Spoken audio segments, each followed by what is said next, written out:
Eres emprendedor. Tienes sangre de líder. Y eres dueño de tu propio negocio.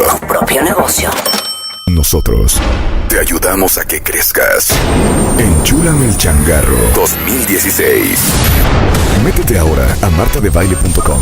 Checa las bases y convierte a tu compañía en una de las más grandes de México.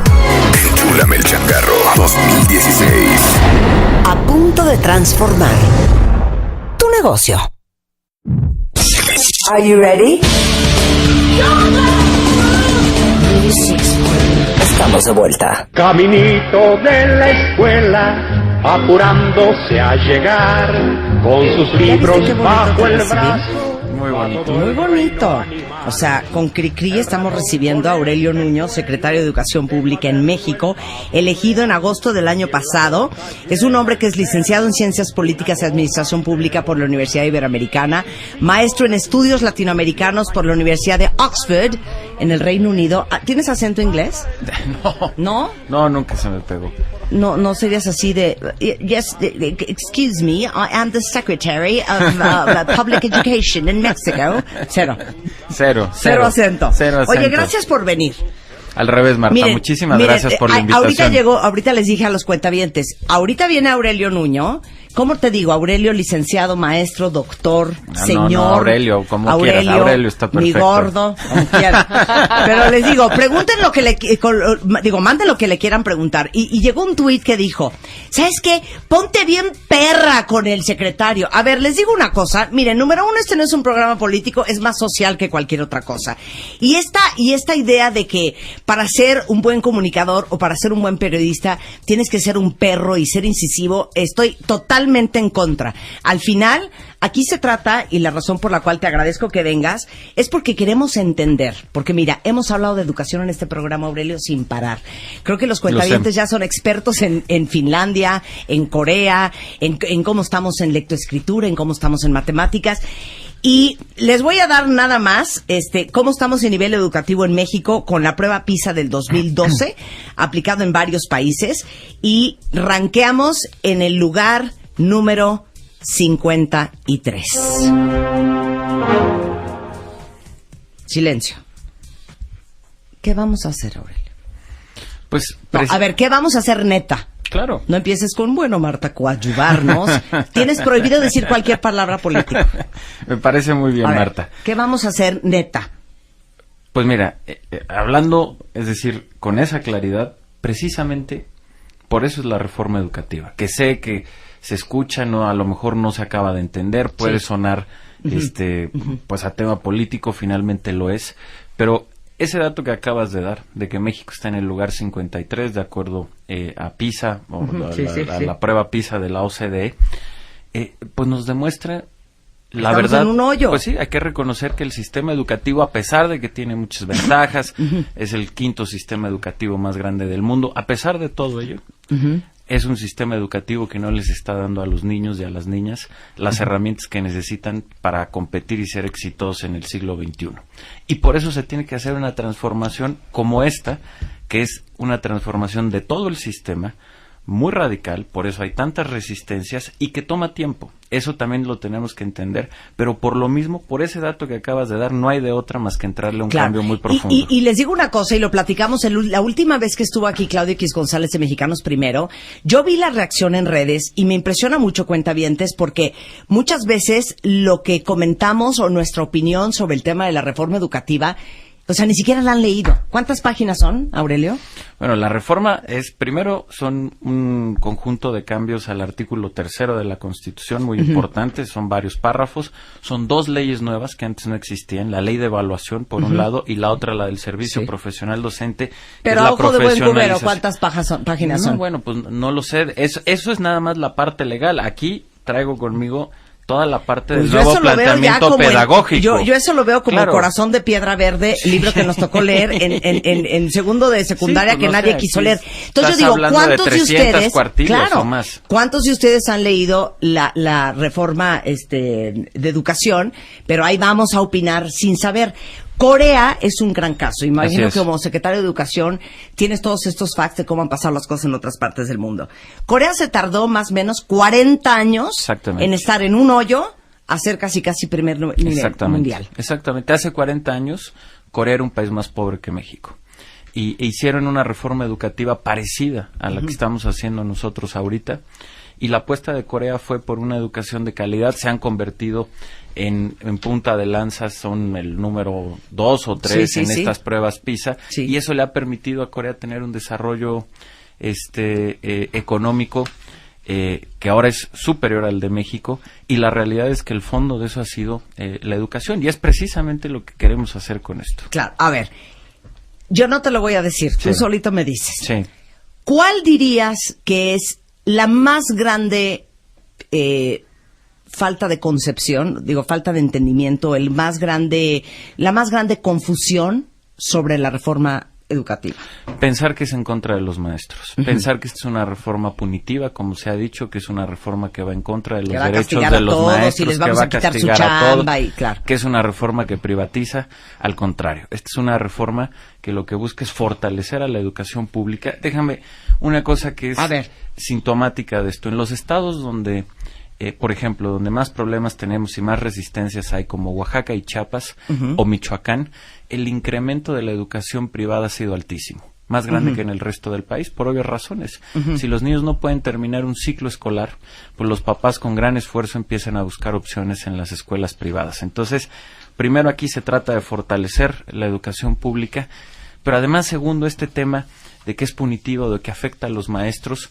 Tú sabes, digamos, cómo funciona la evaluación a los maestros, porque es, la verdad, una evaluación en muchos aspectos muy justa, y que lo que busca no es correr al maestro, sino que mejore. ¿Cuántos chances hay?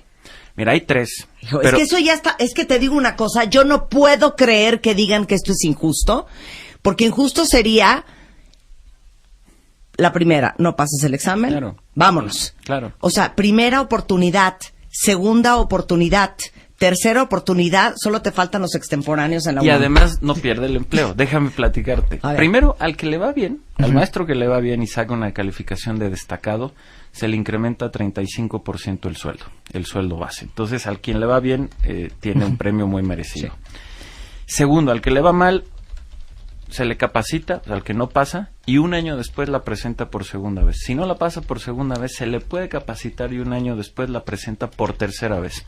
Y si por tercera vez no la pasa, deja de estar frente a grupo, ya no da clases, pero no pierde su empleo y se le transfiere a labores administrativas. Es decir, la estabilidad laboral del maestro está garantizada, pero también se garantiza que si tú tienes un maestro, que yo estoy seguro que van a ser muy pocos, que en un periodo de 2 años no puede aprobar 3 exámenes con capacitación de por medio, pues que ese maestro ya no esté frente a grupo. La pregunta es, ¿quién quiere que sus hijos estén frente a un maestro que no pudo aprobar 3 veces un examen de conocimientos básicos con 2 años de capacitación?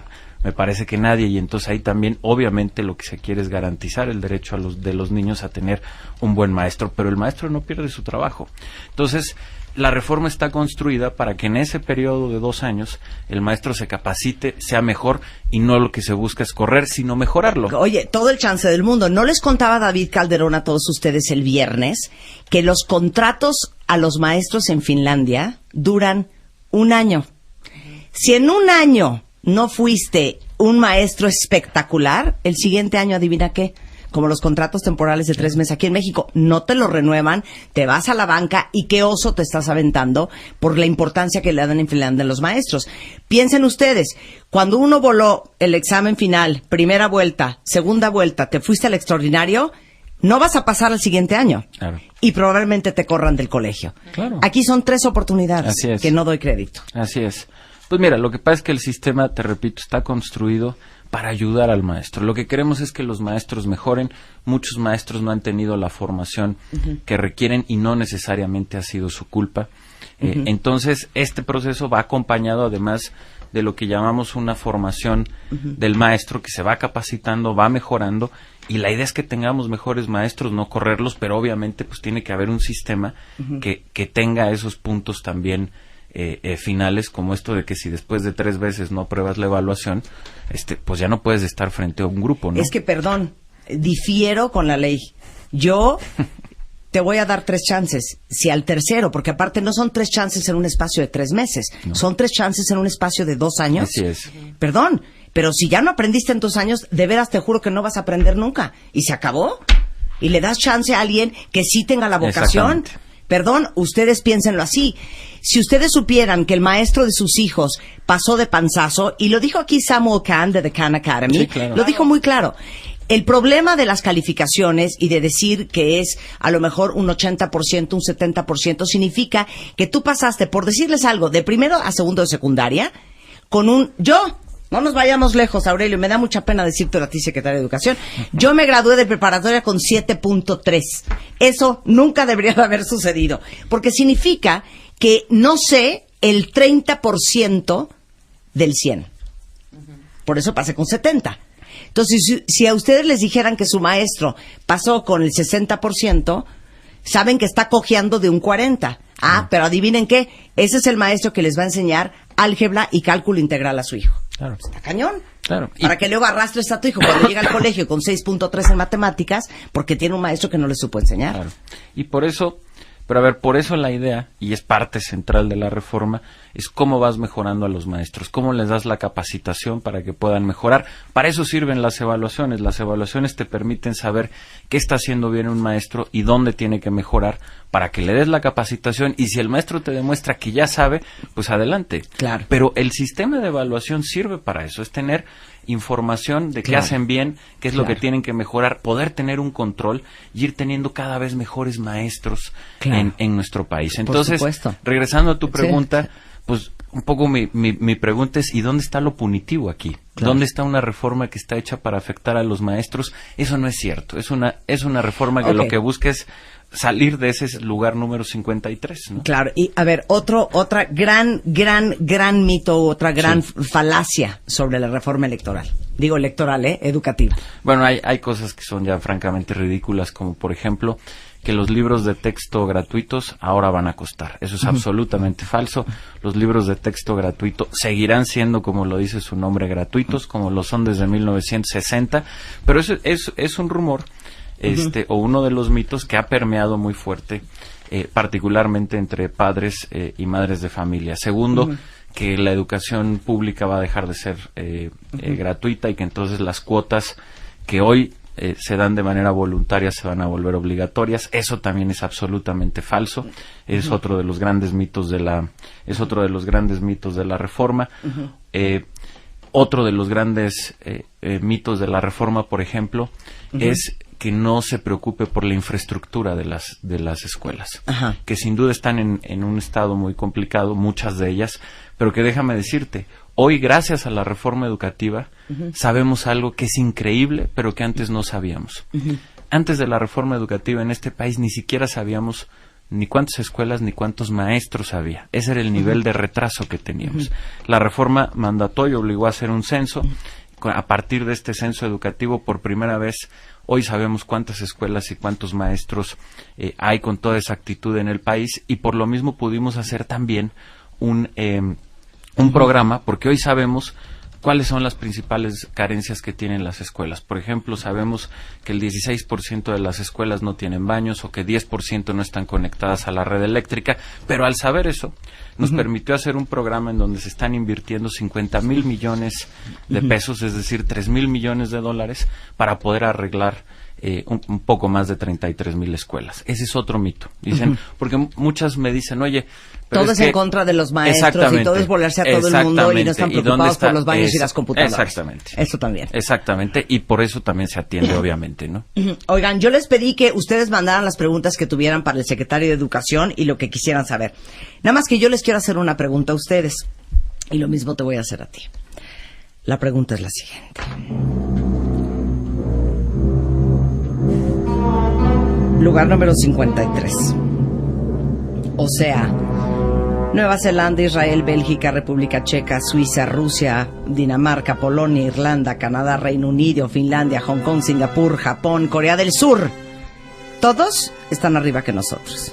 Estamos en el lugar número 53. Mi pregunta para todos ustedes es, si ustedes fueran el secretario de Educación Pública de este país, ¿usted qué haría? Porque estamos buenísimos para perrear. Ok. ¿Qué harían ustedes si fueran el secretario de Educación? Y te voy a hacer la pregunta a ti. Si te dijeran que en lo que te queda en este puesto, solamente puedes hacer un movimiento, ¿cuál sería? Que los niños aprendan a aprender. No.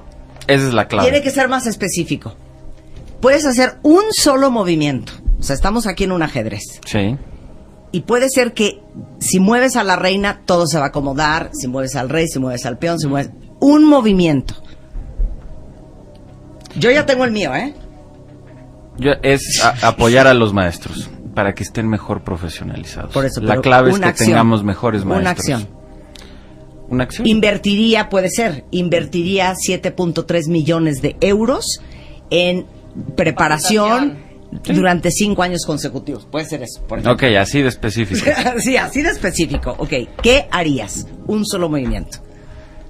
Porque van juntos, las evaluaciones junto con la capacitación de los maestros, que es la clave. Okay. Es parte de la clave. Son muchas otras cosas, pero es parte central de la clave de esta transformación. Ok. Dice aquí un cuentaviente, yo si fuera el secretario de Educación, muy bueno, creo que me estás copiando, me volaría al CENTE y a la coordinadora. Y yo te quiero hacer esa pregunta. Yo siento que el gobierno está un poco entre la espada y la pared, porque tienes a los sindicatos y por otro lado, y que tienes cierto espacio para moverte, y no puedes hacer todo lo que tú quisieras. ¿Cuáles son las legalidades para todos los cuentavientes de a pie que no se saben todas las leyes del país?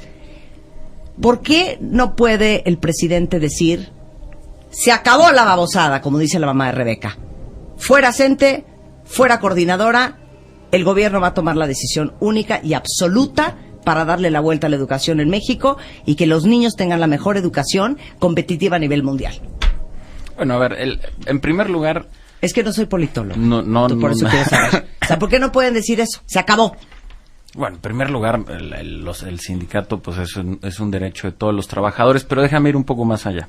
El problema no es el sindicato, el problema son las formas que ha cobrado parte del sindicalismo y que es parte central de la reforma educativa.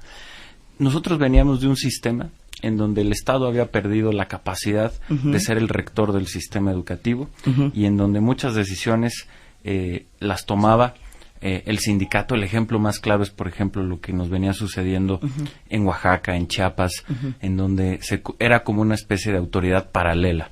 En el caso de la coordinadora de la sección 22. Y lo que ha venido haciendo esta reforma es recuperar esa rectoría que tiene el Estado. Y por eso las resistencias que estamos enfrentando no son gratuitas. ¿Cuál es parte del tema que están defendiendo? En el caso muy concreto de la coordinadora, pues no quieren perder privilegios que son inadmisibles, como la venta y la herencia de plazas.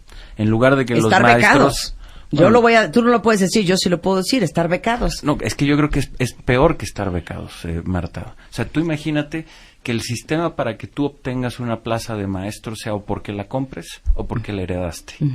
Ese es parte de los privilegios que están defendiendo y que con la reforma se acaban, porque ahora quien quiera ser maestro tiene que concursar, tiene que hacer un examen para obtener una plaza, si quiere ser director también, si quiere ser supervisor también, y parte de lo que están protegiendo es precisamente eso. Y eso es con lo que tenemos que acabar, no con el sindicato en sí, sino tenemos que acabar con esas prácticas. Con la forma. A ver, voy a hacer la analogía y tú me dices si estoy correcta. A ver, si alguno de ustedes es gerente, director general, CEO de una empresa, es como si el día de mañana dijeras, fíjate que ando como Hillary Clinton, con una neumonía infernal. Entonces, ya no voy a trabajar en este trabajo porque me da muchísima presión y muchísimo estrés. Entonces, mi hijo anda sin chamba. Entonces, le voy a heredar mi puesto de CEO o de director general de la empresa que yo trabajo a mi hijo. Es exactamente lo mismo. Así es. Oye, pero su hijo no estudió medicina, él estudió ingeniería química. No importa, pero como es mi puesto, yo se lo puedo heredar. ¿Es así? Así es. Y es parte del conflicto central que estamos teniendo ahorita, que estamos dando el paso para cambiar a un sistema que está basado en el mérito, en concursos, en que las plazas se las ganen los que más preparados están, y estamos frente a un grupo que quiere seguir defendiendo estas viejas prácticas, no quieren perder esos privilegios. Ese es el fondo del conflicto que hoy estamos viviendo en estas entidades. ¿Y qué van a hacer? No, pues continuar con la reforma y seguir siendo muy claros y ser muy... El otro día me decían que porque somos tan tercos y hablamos de la reforma. Por eso, Marta, porque no podemos seguir estando en el lugar 53 y que para cambiar es estar en ese lugar 53 y que México esté entre los primeros lugares y los niños tengan las herramientas para enfrentar el siglo XXI. Tenemos que hacer todos estos cambios. Tenemos que transformar la escuela, los maestros, acabar con estas viejas prácticas de venta y herencia de plazas, y es en lo que estamos. Bueno, yo se los he contado, cuentavientes. La gran angustia que deberíamos de tener todos los papás y deberíamos de ser aliados de esta reforma educativa es lo siguiente. Yo se los he dicho. Hay un cálculo que para el 2030 el directivo en promedio, o sea, un gerente de una compañía nacional o transnacional, tiene que en promedio saber hablar 4 idiomas más su lengua materna para ser una persona competitiva. Y el gran problema es que el mundo es un mundo global. Y hoy nuestros hijos, que tienen 9, 6, 5, 4, 12 años, no van a estar necesariamente compitiendo con otros niños mexicanos. Van a estar compitiendo con el niño coreano, con el niño de la India, con el niño francés, con el niño alemán. Nada más que nuestros hijos van a traer un hándicap infernal. Y la verdad es que es como mandarlos a la guerra sin fusil. Porque el mundo, el México de hoy, no es el México de 1932. Exactamente. Es un mundo, es un México que pertenece, somos ciudadanos del mundo y nuestros hijos van a competir con otras naciones que nos llevan 50 años de ventaja. Regresando del corte, ¿usted qué haría? Si usted fuera el secretario de Educación Pública, ¿cómo le daría la vuelta al serio problema de educación que tenemos en México? De eso vamos a hablar regresando con el secretario de Educación Pública, Aurelio Nuño, en W Radio. W Radio 96.9. Monday, Tuesday, Wednesday, Thursday, Friday. Every day. Don't understand what's going on here. Lunes a viernes. 10 de la mañana. Estamos donde estés. Caminito de la escuela. Miren, cuentavientes, como México rankea el lugar número 53 en la lista de la OCDE, basado en una prueba que se llama la prueba PISA, para ver pues qué tan bien educados están nuestros hijos, es que invitamos al secretario Aurelio Nuño, secretario de Educación Pública en México, para que nos aclare todo este tema de la reforma educativa y para resolver todas las dudas que ustedes puedan tener, porque como creo que nadie de nosotros va a leer los 300 o 400 párrafos de la reforma educativa, pues mejor que todas las dudas nos las venga a aclarar él. Les pregunté antes de irnos a corte, si ustedes fueran el secretario de Educación Pública, ¿qué harían? Y te quiero leer lo que dice la gente, Aurelio.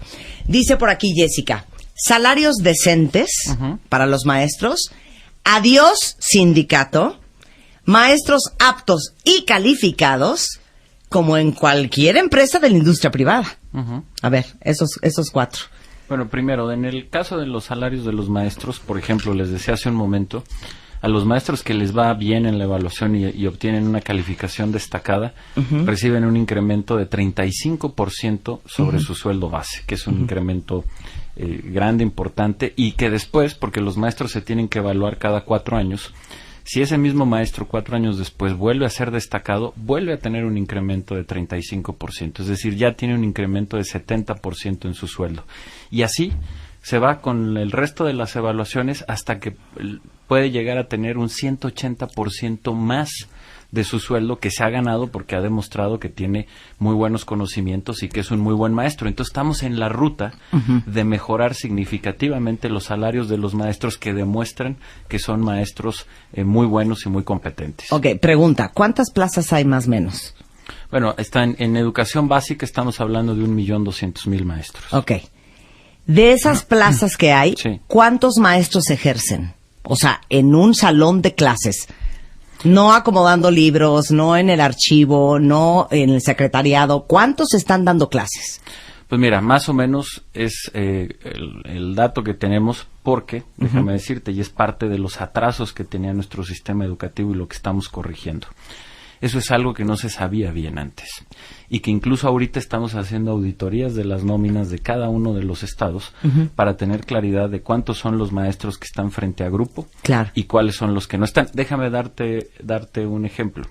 En el caso de Oaxaca, por ejemplo, lo que se paga en nómina son 80,000 plazas y lo que tenemos son 53,000 maestros frente a grupo. Esto no quiere decir que haya 30,000 maestros que no hagan nada, porque hay muchos maestros que de manera legítima tienen doble plaza. ¿Qué quiere decir esto? Que dan clases en la mañana, pero también en la tarde. Entonces, ahí tenemos una duplicidad, pero ahora que terminemos de hacer estas auditorías, vamos a tener con toda claridad cuántos maestros realmente están frente a grupo y cuáles no, para poder, quienes no están frente a grupo, pues poner esas plazas a disposición de los maestros que sí tienen y deben de estar frente a grupo. Es parte del cambio que estamos haciendo. Cuando uno es empresario y uno se da cuenta que evidentemente no le están saliendo las cuentas, que a los empleados que son muy buenos no les puedes pagar más, porque en vez de tener 60 muy buenos, tienes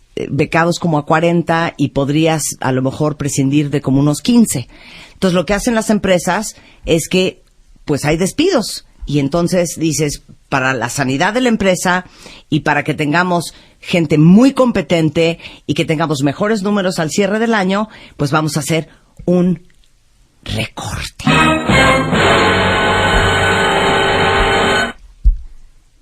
¿No crees que si se hiciera un recorte con todos los que no están haciendo nada que verdaderamente aporte al tema educativo de los niños, pudieras darle un mejor salario a los maestros que sí pasen la evaluación y que sean muy buenos maestros? Pues mira, lo primero... O sea, ¿no se puede hacer un recorte?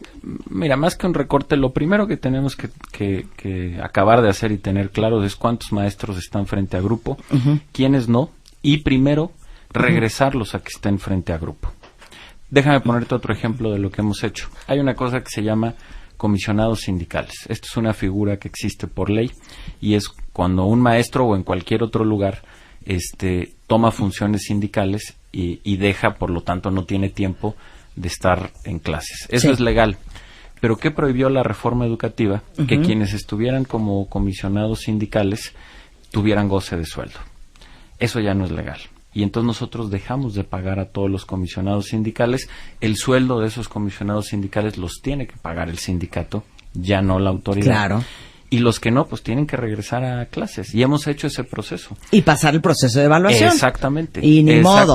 Porque aquí exactamente. otra de las cosas que dice la gente es, mira, Gabriela dice, secretario Aurelio Nuño, evaluaría a los maestros sin darles tanto chance, o sea, ella es de las mías, y les exigiría mayor preparación académica. Que aparte la están subsidiando ustedes. Sí, claro. O sea, no es de esa, es que, güey, pues consíguete un curso en Stanford y ahí vienes de regreso y te hago un examen. No. O sea, lo están pagando ustedes. Claro, la capacitación es gratuita para los maestros. Estamos haciendo todo un replanteamiento de la capacitación para que sea mucho más pertinente para los maestros, que sea útil, que les sirva frente a grupo, que puedan mejorar en sus prácticas pedagógicas, que puedan mejorar en diversos conocimientos que requieren.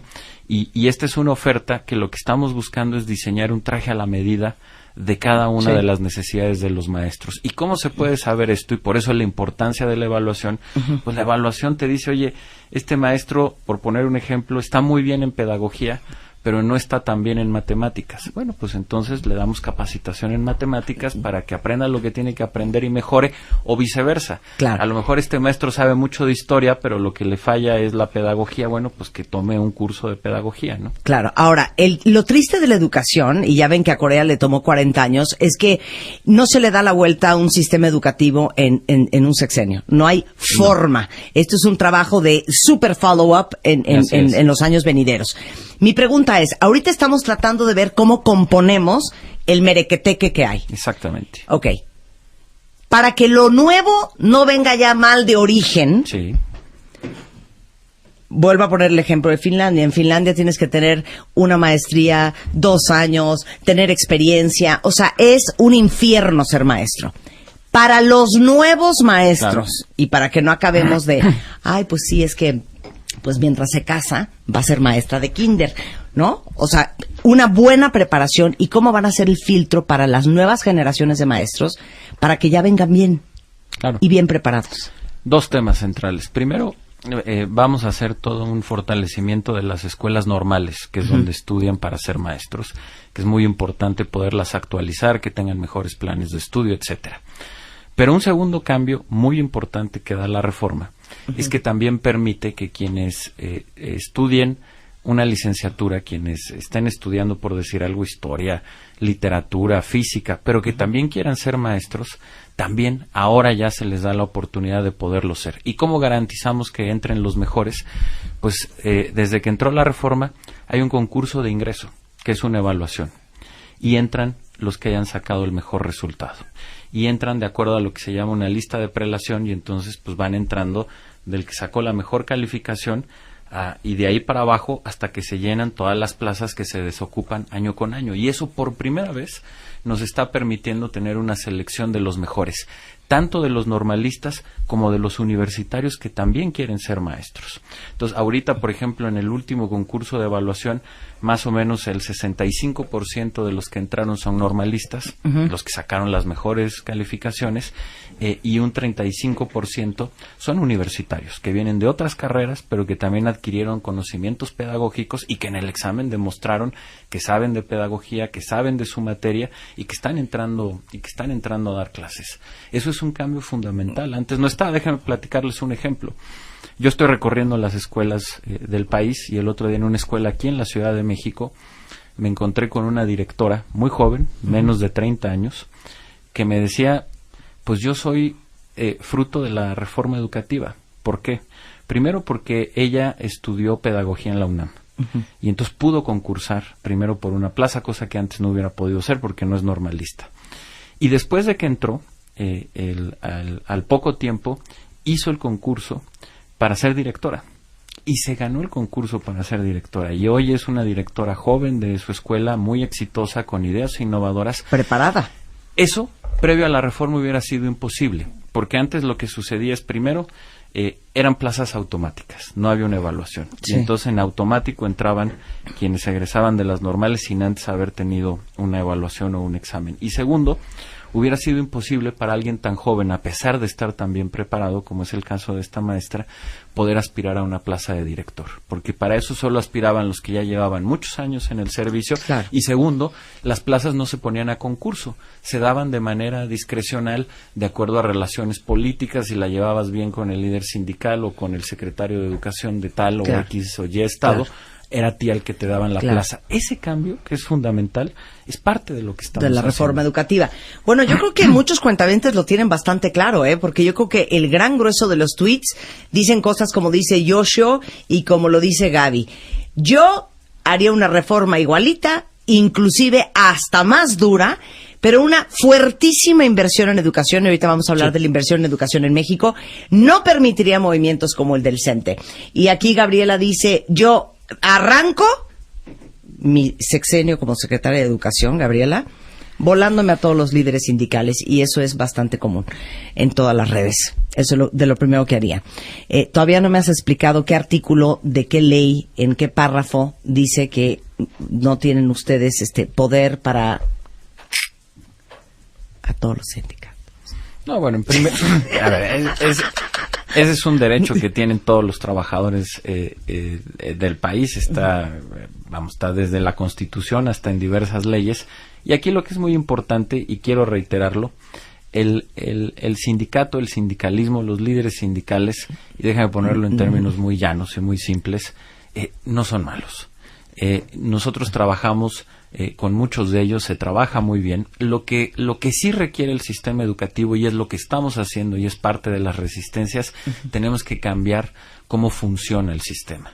Claro. El sistema puede funcionar muy bien con un sindicato que esté siendo responsable, como lo tengo que decir, lo está haciendo el CENTE, el Sindicato Nacional de Trabajadores de la Educación, que ha tenido un cambio y que con el cual está a favor de la reforma, está trabajando a favor de los maestros, y me parece que el chiste es simplemente cambiar las reglas.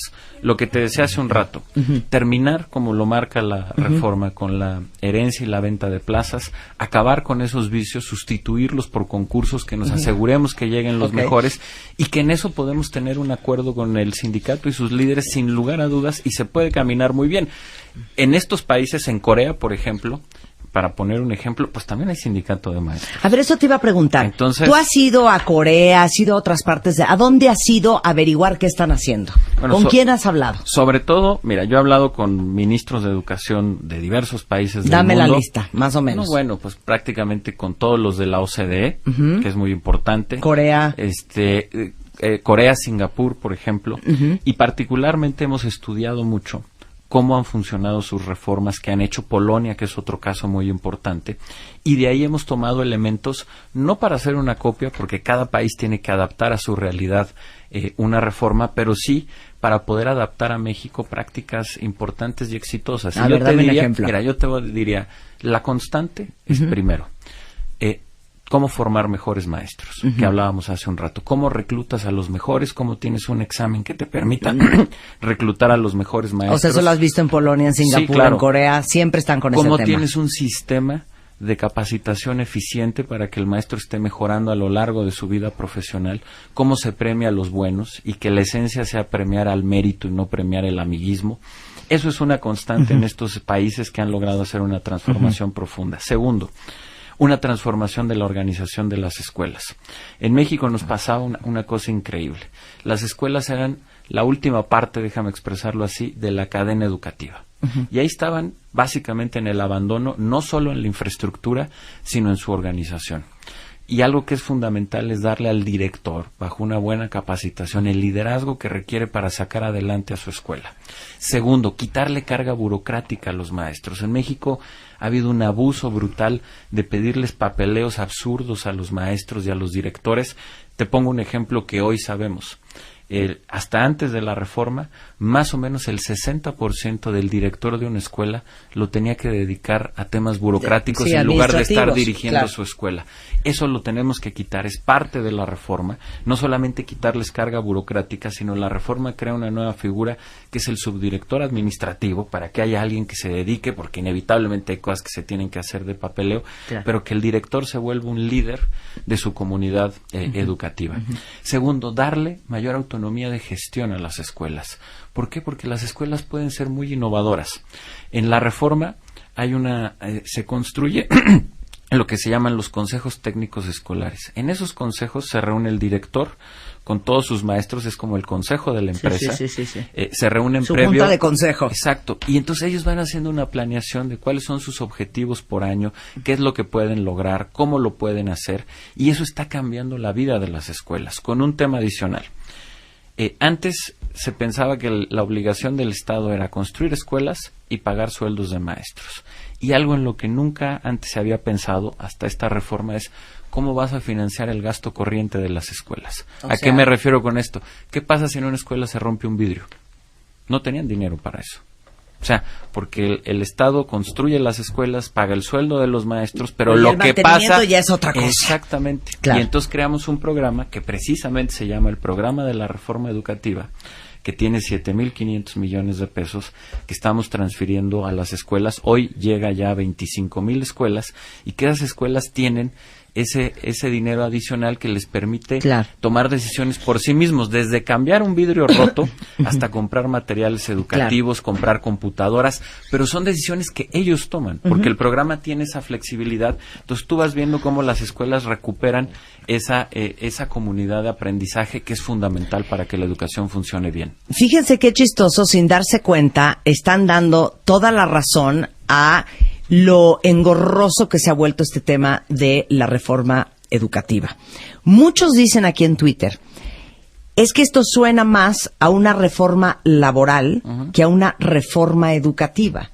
Y yo creo que estamos tan embotados y tan atrapados con el tema laboral y las plazas y mi lana y mi antigüedad y no espérate y la jubilación y todo este cuento, que no hemos podido hablar por estar discutiendo estupideces. Tú no lo puedes decir, yo sí lo puedo decir. de lo que es realmente importante. Aquí sobre la mesa trajo el secretario, a ver, enséñame este libro. Esto es el Modelo Educativo 2016. Esto es básicamente la propuesta curricular para la educación obligatoria del 2016. Esto es lo que deberíamos de llevar 9 meses discutiendo.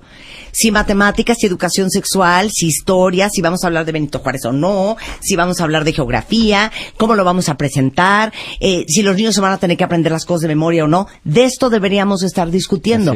Por eso muchos de ustedes viven esta reforma educativa como un tema laboral y no como un tema pedagógico.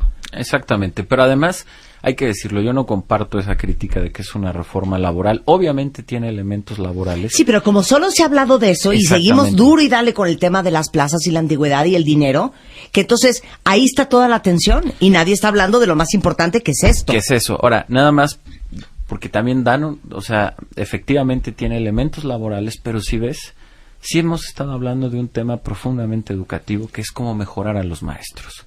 Y por eso la evaluación y la capacitación a los maestros es algo que tiene componentes laborales, pero que es profundamente educativo porque es el camino para ser mejores maestros. Ahora, el otro tema, y regresando, y eso es parte de lo que en otros países se han hecho, y resumiéndolo es cómo construir mejores maestros y profesionalizarlos, cómo tener mejores escuelas, tanto en infraestructura como en su organización, y finalmente este tercer paso. ¿Cuál es la pedagogía que se les debe de enseñar a los niños y en qué conocimientos te debes de enfocar? Y eso es lo que tienes ahí, estos documentos que traje, que es la propuesta curricular, que es la parte pedagógica de la reforma educativa. Y aquí te diría que el cambio central, y ese es el cambio número 1, te lo decía hace un rato, que los países que lo han logrado son los que han dado los grandes brincos para mejorar su educación, y se resume en una frase que es aprender a aprender. Hoy el mayor problema que tiene nuestro sistema educativo en la parte de enseñanza es que seguimos con un sistema muy viejo, en donde la esencia es dar información y acumular información y memorizar. Y hoy tenemos que entender que vivimos en un siglo, tú lo decías hace un momento, lo que tiene que tener los próximos directores de empresas. Yo te pongo otro ejemplo, y esto lo hicieron unos expertos británicos. Todavía no sabemos cuáles van a ser los principales puestos de trabajo dentro de 20 años. Claro. ¿Por qué? Por la rapidez con la que cambia la tecnología y el impacto que tienen los cambios económicos. Ponlo hacia atrás. ¿Quién hubiera pensado hace 20 años que muchos de los empleos más importantes iban a estar relacionados con el Internet? O sea, ¿quién iba a pensar que software? En el 2016 habría que inventar una carrera que se llame Community Manager, ¿no? De redes sociales, por ejemplo. Exactamente. ¿No? Y por eso la clave, más que acumular información o acumular conocimiento, porque además vivimos hoy en un siglo que como nunca antes se ha producido y se sigue produciendo conocimiento, y como nunca antes está a disposición de mucha gente en diversas plataformas, lo que importa es que los niños aprendan a aprender, que sepan razonar, que sepan discernir, que sepan formular una hipótesis y que eso les permita aprender a lo largo de la vida. Ese es el cambio central que tenemos que lograr. Eso como un cambio en el enfoque pedagógico. Después nos tenemos que concentrar en los conocimientos y en las habilidades que son centrales en la vida. ¿Cuáles? 1, lenguaje y comunicación. Lo primero, necesitamos que todos los niños hablen bien español. Así de elemental, pero así de importante. Hoy, muchos de los niños saben leer, pero no entienden lo que viene en un texto. Claro, perdón, cuentavientes. ¿Cuántas veces no hemos tomado clases aquí en el programa para saber hablar en público? Porque nadie nos enseñó. Claro. ¿Cuántas veces aquí Mónica Flores de Manpower, Roberto el tiburón de baile, cuántas veces aquí William Gaber ha hablado de que hoy en día son actitudes sobre aptitudes, que las grandes competencias del siguiente milenio es tu capacidad de comunicarte con los demás, de trabajar en equipo, de adaptarte, de pensar, de ser líder y francamente, o sea, si leíste Corazón de Piedra Verde o no, que Dios me perdone, autor, que Dios lo tenga en su santa gloria, si la leíste o no, pues un poco da igual. Claro, a ver, y es parte, entonces, aprender a aprender, hablar bien español, hablar inglés. A ver, todo el mundo preguntó el cuento del inglés aquí. Es que eso es un problema y ya se los dijimos varias veces. ¿Sabían ustedes que el profesionista que habla inglés gana 33% más que el que no lo Exactamente. habla? Y el inglés, les guste o no, es el idioma universal. Y es una herramienta fundamental en el siglo XXI. Bueno, no te Los puedes niños ir. mexicanos no van a poder competir si no saben hablar inglés. Ok, para ahí, ni modo, no te puedes ir, tengo que hacer un corte, ya regresamos, Encantado. vamos a hablar del tema del inglés, no se vayan. Marta de Baile en W. Estamos donde estés. Ya volvemos. Caminito de la Estamos de regreso en escuela. W Radio y todos muy interesados en entender cuál es el problema para que México no avance y esté en una mejor posición en, pues obviamente en las estadísticas de educación a nivel mundial, porque seguimos rankeando en el lugar número 53 y entendiendo un poco más qué es la reforma educativa, y por eso está con nosotros el secretario de Educación Pública en México, Aurelio Nuño. Lo que me da mucha risa es que algunos 2-3 tweets aquí dicen que yo te estoy dando coba, porque entonces si uno tiene a alguien del gobierno y no lo perrea y no se porta pésimo, entonces te estamos aplaudiendo, ¿no? Pero la verdad es que la razón por la cual tengo al secretario de Educación Pública es simplemente un servicio social para que todos nosotros y ustedes entendamos qué es la reforma educativa, porque como no vamos a leer las 300 páginas, no lo creo, pues todos estos mitos y realidades, o las confusiones, o las falsedades, o las verdades detrás de esto, que lo vivimos más como una reforma laboral más que como una reforma educativa, estén aclaradas. Y antes de irnos al corte, estábamos hablando de lo que yo creo que es lo más importante de todo, que es la propuesta curricular de educación para los niños de este país. Ese es el corazón de toda esta historia. Así es, Y Marta. decías que entre los cambios curriculares es la importancia que le están dando al hecho de que los niños hablen inglés. Porque aquí dicen varios cuentavientes, neta, en los colegios públicos es una embarradita de inglés para decir chicken. Y punto y se acabó. Y hello, my name is. Ese es uno de los grandes retos. Lo que planteamos en este modelo es que en las próximas 2 décadas México se pueda convertir en un país bilingüe, es decir, además del español, que todo mundo sepa inglés, trilingüe para quienes tienen otra lengua materna, como pasa con muchas de las comunidades indígenas, pero Sí. el esfuerzo que tenemos que hacer, y más o menos en unos 2 meses, Marta, vamos a estar presentando toda la estrategia nacional No sé de qué vas a inglés. hacer, Aurelio, porque en México hay solo 50,274 maestros de inglés en educación pública. O sea, solamente 1 de cada 7 escuelas públicas de educación básica tiene un maestro que habla inglés. ¿Qué vas a hacer? Pues ese es el gran reto. Tenemos que crear. México no ha creado a lo largo de las décadas maestros de inglés. Sí.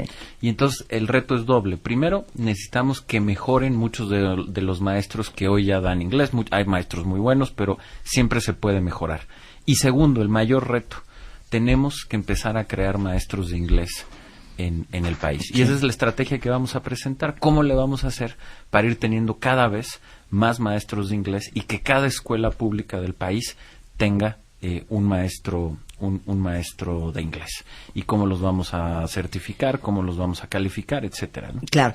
Y algo que nos ha preocupado mucho, y quiero ver cuál es la propuesta de la SEP en este ámbito, que cuando viene, por ejemplo, Mónica Flores, que es la directora para México y Latinoamérica de Manpower Ok. Group, siempre nos hemos enfocado mucho a hablar de, pues mira, si no sabes despejar X y si no sabes hacer una ecuación lineal, no está tan grave. Lo que está grave es que no sepas trabajar en equipo, que no sepas adaptarte, que no sepas trabajar con otras culturas, que no hables inglés, que no tengas liderazgo, este tipo de competencias más, digamos, socioemocionales, que no tienen absolutamente nada que ver. Perdón otra vez, señor, ¿quién escribió Corazón de Piedra Verde? Porque me lo he arrastrado todo el programa. A que si leíste o no Corazón de Piedra Verde. Claro, y esa es una de las principales innovaciones. Por primera vez, y es lo que estamos haciendo en esta propuesta, por primera vez en México estamos proponiendo incluir como parte del currículo lo que se llaman o se conocen como las habilidades socioemocionales, que es precisamente lo que tú estás describiendo. primero, que los niños desde muy chiquitos se sepan conocer a sí mismos, que sepan trabajar en equipo, que estén seguros de sí mismos, que tengan liderazgo, que sepan hablar en público, que se sepan expresar de manera correcta. Todo eso que antes parecía o que nacías con él o no, o en todo caso te lo enseñaban en tu casa, hoy sabemos que así como se aprende matemáticas, o se aprende español, o se aprende inglés, se pueden aprender estas habilidades socioemocionales, y por ello por primera vez las estamos proponiendo como parte del currículo en las escuelas, para que los niños también aprendan estas habilidades socioemocionales y tengan estos conocimientos que se vuelven absolutamente claves y fundamentales en la vida. Hablar bien español, hablar inglés, tener conocimientos adecuados de matemáticas, conocer el mundo social y natural y tener habilidades socioemocionales son los conocimientos base y central que te van a permitir seguir aprendiendo a lo largo de la vida, y que es el cambio central que tenemos que hacer en la educación en México, y que para lograr eso necesitamos mejores maestros, evaluados, capacitados, necesitamos mejores escuelas, necesitamos este nuevo enfoque pedagógico de aprender a aprender, concentrarnos en estos conocimientos clave para la vida, y esa es la reforma educativa. Claro. Cuando estamos hablando de la reforma educativa, de manera resumida estamos hablando de mejores maestros, mejores escuelas, mejor pedagogía y mejores contenidos. Si tuvieras que decirme, Sí. a lo largo de los últimos 40 años, ¿cuál es el error más grave que ha cometido la Secretaría de Educación Pública? ¿Cuál dirías que es? Híjole, me la ponen, no sé. Pues ese es el chiste, ponértela súper sí, difícil. me estás poniendo muy difícil. O sea, yo te diría, error y el más grave. Ni modo. Hay que decir la neta. Mira, yo te diría que es haber, como autoridad, dejado en el abandono a los niños y a las escuelas. En el momento en que en la Secretaría de Educación Pública dejaron de tener la Rectoría del Estado y se permitió que fueran secciones sindicales como lo que hoy estamos viendo en estos estados del sur, las que tomaran el control del sistema educativo, en el momento en que abandonaron a las escuelas como las abandonaron a tal nivel que ni siquiera sabíamos, Marta, cuántas escuelas había en el país, porque nadie se había preocupado por hacer un censo y saber cuántas escuelas había, y dejarlas en el abandono desde la infraestructura hasta en su organización. Ahí perdimos muchas décadas o muchos años como país, y es parte de lo que se recupera con esta reforma. Muchas gracias, Aurelio. Al revés a ti, Marta, muchísimas gracias. Un placer tenerte aquí. Híjole, ¿qué te digo? El placer fue mío. Suerte y... Con todo. Pues que Dios te bendiga, ¿no? O sea, ¿qué hace? ¿Cómo ayudamos? A ver, ¿Cómo ayudamos? ¿Y los papás qué hacemos? Es el cambio más importante como país. Si esta reforma tiene éxito, México va a tener éxito en el siglo XXI, los niños y las niñas van a poder competir de tú a tú con quien sea, y si no, también hay que decirlo, el futuro de México puede ser muy triste. Por eso estamos ante el cambio más importante en décadas, por eso es muy complicado hacerlo, pero también por eso hay que seguir y seguir y seguir y seguir. Y como te decía que el otro día me decían, bueno, oiga, ¿y usted por qué es tan terco y que la reforma? Y la reforma, pues por esto. Pues solo así la vamos a poder sacar. Es que les digo una cosa, yo creo que lo más cercano a la educación que podemos ver, así, ver, fueron las Olimpiadas. Segundo lugar en medallas, los chinos. Y obviamente hay videos horrendos de cómo desde que tienen 4 o 5 años ya los traen de veras como esclavos, dando piruetas sobre la viga y echándose clavados. Y, o sea, eso es educación física y una preparación intensísima para en las Olimpiadas en 20, 30 años ellos puedan competir. Ese es un ejemplo perfecto de cómo se puede formar a un niño a casi ser su potencial más grande si es bien encaminado. Digo, es una analogía un poco fuerte porque es traumante cómo los tratan y cómo los educan y cómo los forman en cuestiones olímpicas, pero yo creo que es bastante claro de cómo cuando te enfocas a la educación, y nuevamente lo digo, Corea hace 40 años estaba en un hoyo, y cuando realmente haces lo que tienes que hacer, le pese a quien le pese, en pro de la salud del país, pues los países salen adelante. Así es que nuevamente suerte y que Dios te bendiga. Gracias Aurelio. Marta. Un placer tenerte acá. Son 11:44 de la mañana en W Radio. Este mes, en Revista MOA, en portada, Gael García. Cómo ser un mexicano chingón. 156 razones para sentirnos orgullosos como mexicanos. Descubrimientos, naturaleza, gastronomía y ser uno de los países más felices del mundo. ¿Te achicas ante los retos? Deja de rajarte y sé tu propio héroe. MOA Septiembre. 200 páginas llenas de verdades y razones para sentir orgullo mexicano. Una revista de Marta de Baile.